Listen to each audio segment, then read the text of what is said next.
All right, JHK here for Sports Kita. And joining me right now is UFC middleweight Dustin Stoltzfus. Dustin, thank you so much for the time. How are you doing? Doing good. Feeling good. I mean, as far as anyone feels good near the end of their fight camp. A little tired, a little sore, a little cranky, but other than that, everything's great. It's normal, right? Yeah. Now let's jump into your UFC debut first, right? Kyle Daukaus did not go as planned, but I don't want to say there's an excuse for it, but I know that you had some lasting effects from COVID. Could you explain how you felt during that fight? Yeah, that fight was pretty rough. I had been really hoping that um, with the week that I usually take off before the fight, that would be enough time to then fully recover and then really go in there and feel strong.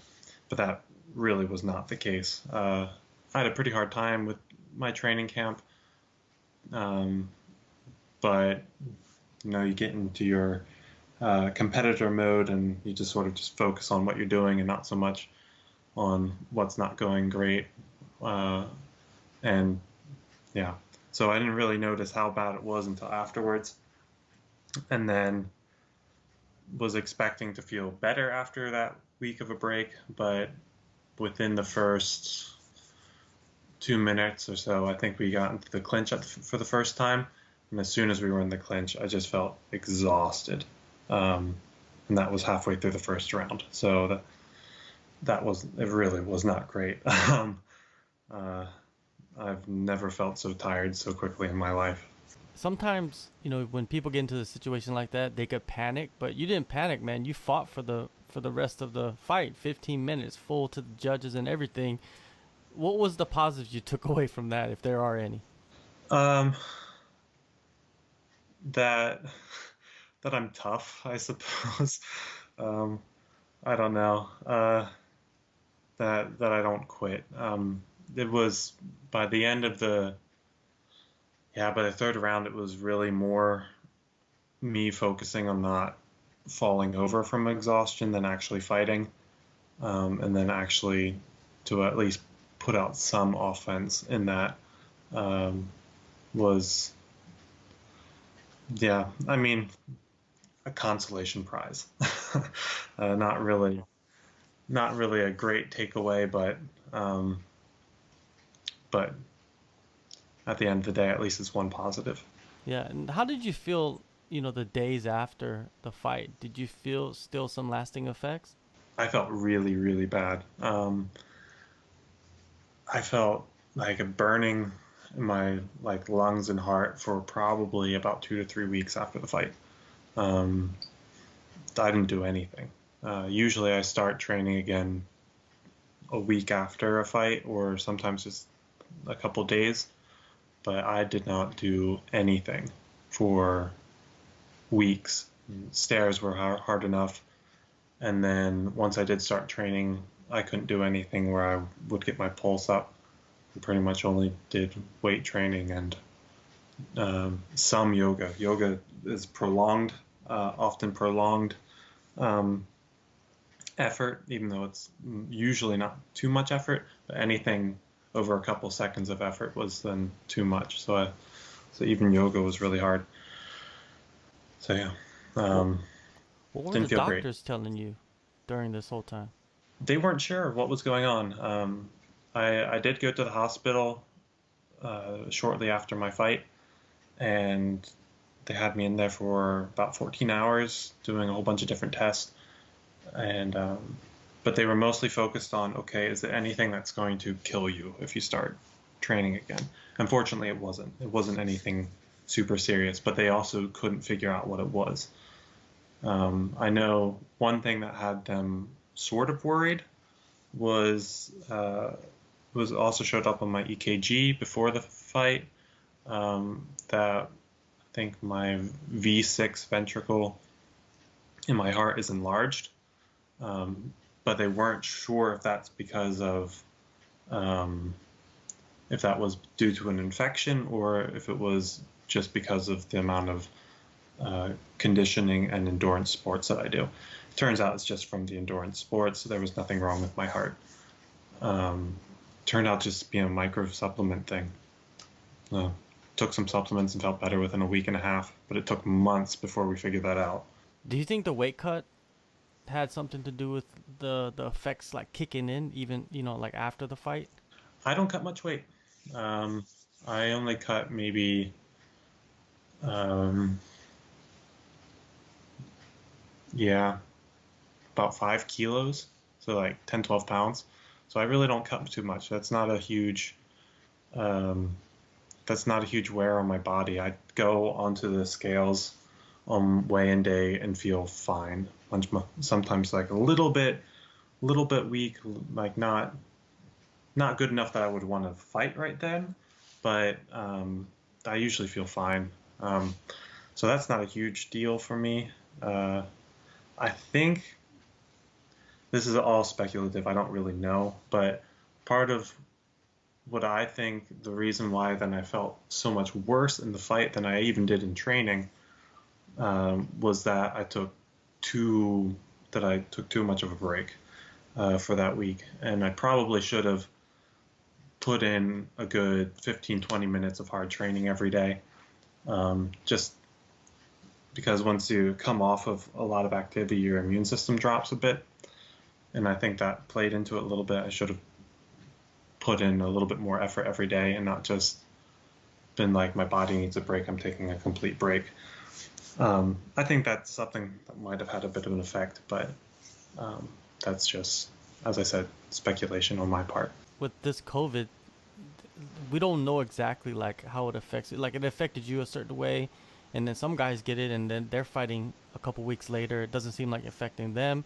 We might not even know. Maybe it did affect them. They're just not telling us anything, right? So a lot of it's up in the air. We still need some Yeah. time to understand it. But I mean, if you even look at the guy that fought right before me, Sasha, he had COVID right around the same time I did. He didn't have any lasting effects from it, and then I did. Um, as I said, what happened for me was mostly a micronutrient issue, and apparently that also was compounded by an intestinal infection that I got through my weakened immune system with COVID.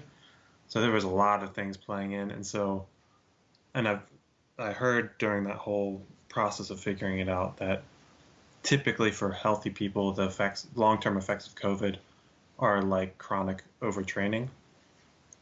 And so if you treat the chronic overtraining symptoms, then you usually feel better. Um, but yeah, it hits everyone differently. Once your immune system crashes, then you can get blindsided by other things like I did, or you just need a little bit of rest and then you feel better. So, how long before you were back in the gym, grappling, striking, sparring, all of that good stuff? um,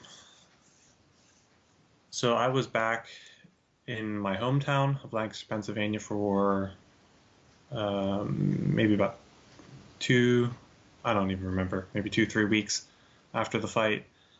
And then pretty much as soon as I got back to Germany, I started training again.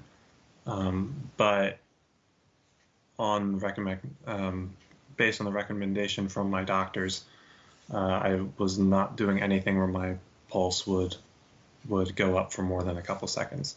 So it was technical training and weightlifting. It was pretty much all I did for months. So when you got back into training, getting your heartbeat, up, how did it feel for you? Was it difficult? Did you have to do it like in a slow process, getting back into it, or would you be able to go back in the gym and do it real quick, fast? I definitely noticed that I wasn't in fighting shape right away, but it really was like a switch. I got the results, my blood work back, saw what I needed to take, started taking it, and in that time I started building my own little training facility. And so I took about maybe a week and a half off of training in that time. And then the first time I came back, once I had been taking the supplements that I needed to take, uh, I started rolling and I was like, oh, this feels different. This is better. This is how things are supposed to feel. And so it really was like a light switch. As soon as my body had the stuff that it needed and had that bit of a break, it was go time again. And then it was just building up my cardio again and getting ready, getting myself in fighting shape. But yeah, as soon as we found out what the actual problem was, it was like that. Yeah, good to hear, man. Now you got your next fight set up, July 17th, Rodolfo Vieira. When you got the name and then you put pen to paper, what was your initial reaction to the matchup? Really excited. Now, I think my last opponent was stylistically a very good opponent for me, and it really eats away at me that I wasn't healthy enough to put on a good performance. Whether I would have won or not, it's all conjecture, but it definitely would have been a much better fight if I would have been healthy. And but then to get an opponent like Rodolfo, I don't think I could ask for a better opponent. He's one-sided. You can say that pretty confidently, and I match up really well against one-sided opponents, whether they're pure strikers or pure grapplers. And he's a big name, and he being a grappler, I don't expect that, and not like a wrestler, ground and pound grappler, but like a BJJ guy. Even if I do lose, I'm not going to take a whole bunch of damage.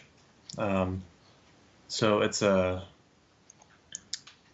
yeah, and then him just being the monster that he is in BJJ and the name that he is, the opportunity to fight someone like that who matches up really well against with my skill set is yeah, I couldn't ask for a better opponent. Yeah, Vieira, like you said, he is a guy that there's no secrets with him. He's going to want to take Yeah. you down and submit Take you down, pressure pass, Yeah. side choke. Exactly, right? We've seen it many times, right? Even in MMA, outside of MMA. But in his last fight, he suffers his first loss, right? He was submitted. And, Yeah. you know, it surprised a lot of people. What was your assessment of what transpired in that fight? I actually did watch that fight live before I really knew who he was. But yeah, I think Hernandez is his name, right? Yeah, Hernandez. Yeah, Hernandez. He did a great job of staying calm, and that's really what you have to do. Rodolfo, in his fights up to that point, you could really see that his body and his mind is set for a grappling match. He has about he's used to that 6 to 8 minutes of giving like all he's got, and then after that, his body's not quite used to it yet. And so, if you do end up on the ground with him, you just gotta stay calm and keep him working, and then see what happens after those 6 to 8 minutes transpire. So I think Hernandez did a really, really good job, and yeah, and then once you're tired, yeah, exhaustion makes cowards of men. So you can't really, even if you know what to do, you just can't always do it. So I think he did a really, really good job. Especially while you're getting punched in the face too. You're tired, you're getting punched in the face, and you know things happen. Yeah, you can't see right. Things are confusing, and yeah. So yeah, I think that's definitely a very good blueprint on how to beat him. My skill set compared to Hernandez is, I think I'm better off on my back than he is, so I can keep Rodolfo busier on the ground, and have tricky submissions that sort of come out of nowhere. So if I can keep him on his toes, keep him working, keep him active, and then I do hit pretty hard, so I need to watch out for that too. Yeah, Rodolfo, he has the jiu-jitsu pedigree, but then you're more of a would it be safe to say you're more of a grappler, so to say? You got the wrestling there too. It's strong. Yeah, I mean the style that I primarily do or are known for is luta livre. In end effect, it's not much different than no-gi BJJ, but I definitely have a lot of focus on my wrestling, and do also train a good bit of pure wrestling on there too. So yeah, I mean, if you really want to hype it up, you can harken back to the BJJ and Luta Livre days and say that it's BJJ and Luta Livre again. But at the end of the day, it is an MMA fight, so I need to make sure I can pull on all of my skills and really use everything to block his strengths as well as I can, and expose his weaknesses as well as I can. For sure. Now, your last training camp, it was full of obstacles. How has this camp been so far? I mean, we still have some issues over here in Germany with the whole lockdown thing. Um, Things are just opening up now, so training just at the tail end of it is actually pretty normal. That being said, I feel like I have made huge strides in my technique, strength, and conditioning, and I feel like I'm in a really, really good place for this fight. I've got a lot of great guys and coaches and training partners around me that even if I couldn't go to a gym and just train like I usually would want to, I've had great people, and with the training facility that I have now, that I've been able to bring people in, train with them, and really work on filling up some holes that I've had in my game, and preparing myself also specifically for Rodolfo. So between that and then also training with my boys over at Planet Eater with Peter Sabota, I feel great. I feel like I'm in a really good place for this fight. How do you see the fight playing out? What are you expecting out of yourself in this one? Uh, Cardio. I expect to have cardio again, which will definitely be nice. Yeah, as I said, he's a guy that puts a lot of pressure on early in the fight. So um, I'm going to have to assume that we're going to land on the ground and just make sure I can keep it dirty, keep it interesting, and yeah, keep him on his toes. And then when the opportunity presents itself, either standing up or on the ground, uh, that I take that finish. So second, third round, um, either either choke like Hernandez did, or just knock him out on the feet. All right. Now, there's a video going around right now. It's getting somewhat viral. It's a former Bellator fighter, Joe Schilling. He knocked out a disrespectful drunk patron at a bar. Right. So the whole video is there.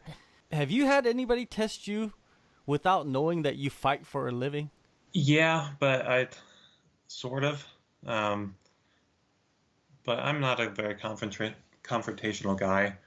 Um, Typically, you can come up to me on the street, or if I'm even at a club or a bar, um, and start talking smack and be annoying, and I'll just walk away. I don't care enough to actually get in a fight. Now, if you start throwing hands at me all of a sudden, then, well, now we're going. But unless someone does that, I'm not gonna fight people for free. That's not what I do. I'm a professional. I only do it when I get paid. Has anybody ever like come up to you and like kind of put hands on you, like pushed you? None of that stuff. So you just I've kind of had a walk away couple. before that happens. I've had a couple of drunk people get in my face, but usually if you act really, really calm in those situations, it unsettles them, Hmm. and then they leave you alone.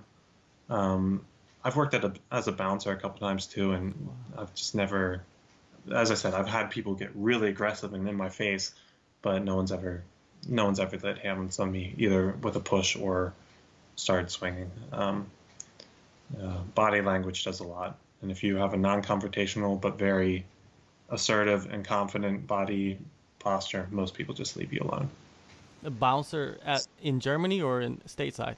In Germany, it's not a job I like. I don't like loud music. I don't like drunken people, but uh, yeah, once in a while you do what you have to do to pay the bills. Definitely, definitely. when you were growing up though, like were you the same way where you didn't really fight people? It was just something that you got into, because it was an art. Yeah, I never got in fights, like ever. Um, Had some like little wrestling scraps with people that turned into semi-serious, but never any real fights. I had one guy back in middle school who sucker punched me, but it was even back then I was just like, okay, and then just walked away. I don't know. It's just most people and most situations aren't worth for me to get in a fight over. Now, you put a competition on and there's a couple $1,000 on the table and then I'll fight someone, but not just anyone. Uh, Well, Not my type. there's gonna be a couple $1,000 on the line, July Yes. 17th, right? UFC Fight Night, Las Vegas. That'll know. Yeah. Yeah, yeah. So it's gonna be sanctioned. It's professional. No, sucker punches on that one. Dustin, thank you so much, man, for the time, and we'll catch up soon again. Thank you.